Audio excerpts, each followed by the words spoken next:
Hola, ¿cómo están todos? Bueno, hoy les voy a hablar sobre el eneatipo 6, que pertenece al centro operativo mental, junto con el 5 y el 7, quedándome solamente para describir el eneatipo 7 y ya en mi canal quedan completados todos los eneatipos para que ustedes, si quieren verlo, puedan tener una idea general de los 9 eneatipos del eneagrama. Ahora les voy a compartir una pantalla para que veamos cuáles son las características que tiene este eneatipo 6, que es bastante mental. Bueno, aquí tenemos. Entonces, vemos acá nuevamente el dibujito de los tres centros. Ya he hablado de los tres eneatipos del centro instintivo, de los tres emocionales, y ahora estamos en el centro de lo mental. Está en el medio, digamos, del centro mental, que muchas veces lo tiene oculto, es decir, no se le nota tanto la pasión. Bueno, vamos a ver las características. La pasión, es decir, la parte emocional que pertenece a la personalidad o ego, en el caso del 6, es el miedo. Ahora, si nosotros tuviéramos que definir el miedo, por ejemplo, hay una definición de Norberto Levi en su libro de emociones que dice que muchas veces para que exista el miedo hay una desproporción entre los recursos que tenemos para afrontar ese miedo y la situación que nosotros estamos enfrentando. Entonces, ¿qué pasa con el eneatipo 6? Generalmente el eneatipo 6 en su infancia, uno de los progenitores, sobre todo, siempre dudaba o tenía desconfianza de lo que hacía. Es decir, cada vez que el 6 hacía las cosas y las hacía a su modo, era reprendido con comentarios tales como, no, no, deja, yo lo hago más rápido, no, no, deja, yo lo voy a hacer mejor, o no, te tardaste demasiado. Es decir, todos mensajes que de alguna manera lo descalificaban. Es decir, era como que de alguna manera no le estaban diciendo que no era capaz directamente, pero sí indirectamente estaban con estas frases diciéndole que no lo estaba haciendo lo suficientemente bien. Entonces, ¿qué pasa? De este modo, el niño 6 empieza a percibir el ambiente, su entorno, como algo inseguro, como algo en lo que hay que desconfiar. Y empieza a tener desconfianza de las personas, inclusive de las personas más cercanas a él. Y muchas veces tiene esta tendencia a calificar entre buenos y malos, correctos e incorrectos, algo parecido al uno, pero desde diferente motivación. ¿Y qué pasa? La fijación cognitiva es la duda y la acusación. ¿Por qué? Porque pasa esto. La acusación, ¿por qué? Porque a veces este 6 tiene tales niveles, el miedo le produce o se lo expresa en forma de ansiedad. O sea que nosotros cuando vemos un 6 no vemos tanto la pasión del miedo, pero sí vemos esta ansiedad que tiene, ¿no? Que es producido por esto. ¿Por qué? Porque siempre hay una idea mental anticipatoria y generalmente crea fantasmas o posibles situaciones imaginarias que en realidad en el futuro muy posiblemente no van a suceder. Es decir, por ejemplo, vamos a un caso concreto. Si nosotros estamos, por ejemplo, en un lugar en la naturaleza, si nos aparece una víbora, de repente, bueno, ahí hay una reacción. O sea, hay miedo, realmente miedo, angustia, etcétera, pero porque hay una situación real. Entonces vamos a prepararnos o para huir de eso o para enfrentar. En el caso del 6, no. El 6 puede haber situaciones reales, pero la mayoría de las veces hay situaciones imaginarias que él tiene de posibles cuestiones que lo puedan amenazar, sobre todo, en su seguridad y sobre todo en su supervivencia.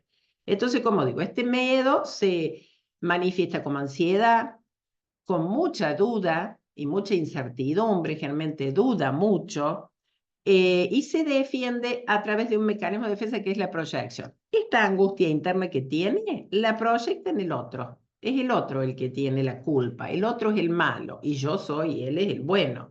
Es decir, por ejemplo, voy a poner un ejemplo que suelo poner.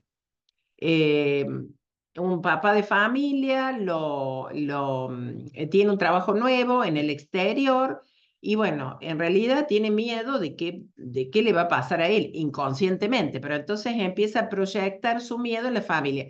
No, yo no me voy a ir al exterior porque mi esposa no se va a adaptar, porque los chicos no van a tener amigos y no sé si se van a integrar al medio donde vamos a ir. Es decir, empieza a poner afuera. En realidad, el que tiene miedo a afrontar esta situación nueva es él. Entonces, ¿qué pasa? Hay una tremenda inseguridad y hay también, por otro lado, suspicacia y sospecha. ¿En qué sentido? A ver, cuando uno le comenta algo al eneatipo 6 que tal vez no está relacionado con él, pero lo conecta de alguna manera. Es decir, yo puedo comentarle a la persona que hay una determinada situación o persona que está teniendo, no sé, un determinado problema o que está haciendo algo que no está bueno y muchas veces empieza a conectar y lo hace como personal. Y entonces empieza a culpar al otro, es decir, no, pero vos, yo me siento mal porque vos me estás diciendo esto y yo me siento que me estás acusando. Entonces, es complicado muchas veces comunicarse por esta actividad mental que tiene. Porque la actividad mental no está mal en sí misma, es decir, cuando hay una mente clara, esto sí está al servicio del bien, de la plenitud, del bienestar. Pero cuando hay una mente tan confusa, se complica mucho porque produce, además de ansiedad, angustia, incertidumbre, etc. Entonces, es súper mental y tiene miedo a todo lo instintivo. ¿A qué se refiere esto? Es decir, es raro que un 6, salvo el 6 sexual o contrafóbico, que es, digamos, el que vendría a ser la contrapasión, es la que supuestamente no tiene miedo, aunque en el fondo está el miedo, es raro que salga impulsivamente a hacer algo, porque siempre tiene premeditado y calculado todo lo que va a pasar, todas las instancias que pueden llevar a una situación dudosa de riesgo o de peligro.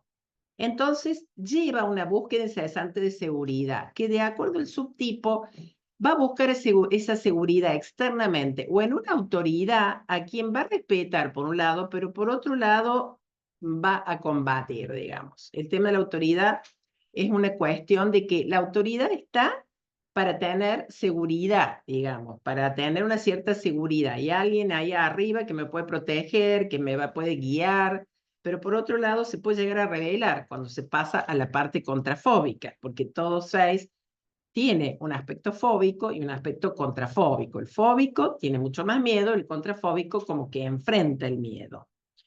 Entonces se empieza a generar una duda tremenda, ¿no es cierto? Hay duda y ambivalencia, es decir, siempre está entre actuar y no actuar, entre decir y no decir. Eh, no es que él no sepa lo que quiere, sí sabe lo que quiere, finalmente termina haciéndolo, pero siempre tiene que recurrir, como dije, a alguna autoridad o a algunas reglas externas. Muchos se refugian en instituciones o en reglas en general, ¿no es cierto?, en determinadas leyes que están, ¿no es cierto?, que le dan una cierta seguridad. Entonces, ¿qué pasa? Les cuesta mucho pasar a la acción. Pasan mucho más que un tipo 5, pero siempre van a calcular muchísimo. ¿Y qué sucede? Van a calcular, digamos, los posibles riesgos. Y sobre todo, es una característica, metafóricamente podemos decir que el 6 tiene como una mente laberíntica, es decir, con esta duda de si voy, si no voy, si lo hago, si no lo hago, si lo digo, no lo digo. Es un laberinto mental y sobre todo tiene un crítico interno muy fuerte que, mejor dicho, más que un crítico, tiene un comité que le dice, sí, está bien lo que estás haciendo. Otro viene y dice, no, no está lo suficientemente bien, tenés que hacerlo de esta manera. Y esto le genera mucha culpa que muchas veces proyecta afuera, porque como de niño le quedó esta historia de que cuando él hacía y hacía su modo, era reprendido, Entonces se sentía mal y se sentía culpable por no haberlo hecho lo correctamente que el progenitor le pedía. Y digamos, la duda también, ¿por qué se paraliza? Por el análisis permanente, por este comité que le dice que si hace o no hace, si actúa o no actúa. Belicosidad cuando viene de la desconfianza. Claro, porque en esto de que desconfía del otro, de con qué intenciones viene el otro, muchas veces el otro se siente atacado, porque al proyectar sus miedos, sus dudas y su incertidumbre en el otro no se ve identificado y entonces pregunta por qué me está atacando esta persona. Pero es un mecanismo muy inconsciente de la personalidad. Y como dije, bueno, hace una orientación hacia la autoridad ideales que, bueno, ya lo expliqué, ¿no es cierto? Donde, por supuesto, el contrafóbico va a ir más contra la autoridad que el fóbico, donde va a obedecer más. También se le dice, se le pone el nombre de leal y colaborador, pero en realidad esta lealtad es un poco, hay que poner un poco entre comillas, porque es como decir, yo estoy con vos, te soy leal a vos, pero vos cuando me tenés que, digamos, no sé si proteger, pero me tenés que dar seguridad, digamos. Me tenés que, sí, de alguna manera proteger, ¿no es cierto? Entonces, este eneatipo, como les dije, si bien es de lo mental, muchas veces la pasión se la nota oculta, pero uno sí puede percibir esta ansiedad en el eneatipo, esta duda y esta incertidumbre permanente. Bueno, más o menos te he dado las características generales de este eneatipo. Eh, Tal vez sepas de eneagrama y ya estás identificado con tu tipo de personalidad, o tal vez recién estás comenzando, o tal vez no tenés idea sobre eneagrama. Si ves este video y te gusta, te voy a pedir que me pongas un me gusta o que te suscribas al canal, podés activar la campanita que está aquí abajo a la derecha, porque te va a ir anunciando las veces que yo publique nuevos videos, que es mi intención. Eh, y bueno, siempre y cuando pongas me gusta y también podés compartir este video con otra persona a la que vos creas que le puede estar siendo útil, porque en realidad esto que yo ofrezco desde aquí, humildemente, por supuesto, es un servicio para que las personas puedan lograr mayor bienestar, para que puedan tener un autoconocimiento, para que se puedan ver a sí mismas, para que puedan iluminar su sombra y aquellos aspectos, su sombra, perdón, y aquellos aspectos que todavía están en la oscuridad, ¿no? Así que, bueno, espero que te haya gustado el video y el próximo va a ser sobre el eneatipo 7, con lo cual ya voy a concluir con la descripción general de todos los eneatipos y voy a empezar a hablarles de mi proyecto sobre eneagrama y focusing, de los cuales ya hay un video en el canal, que te lo voy a dejar en la descripción, y también te voy a contar sobre un proyecto muy interesante que tengo. Bueno, espero que te haya gustado y me despido.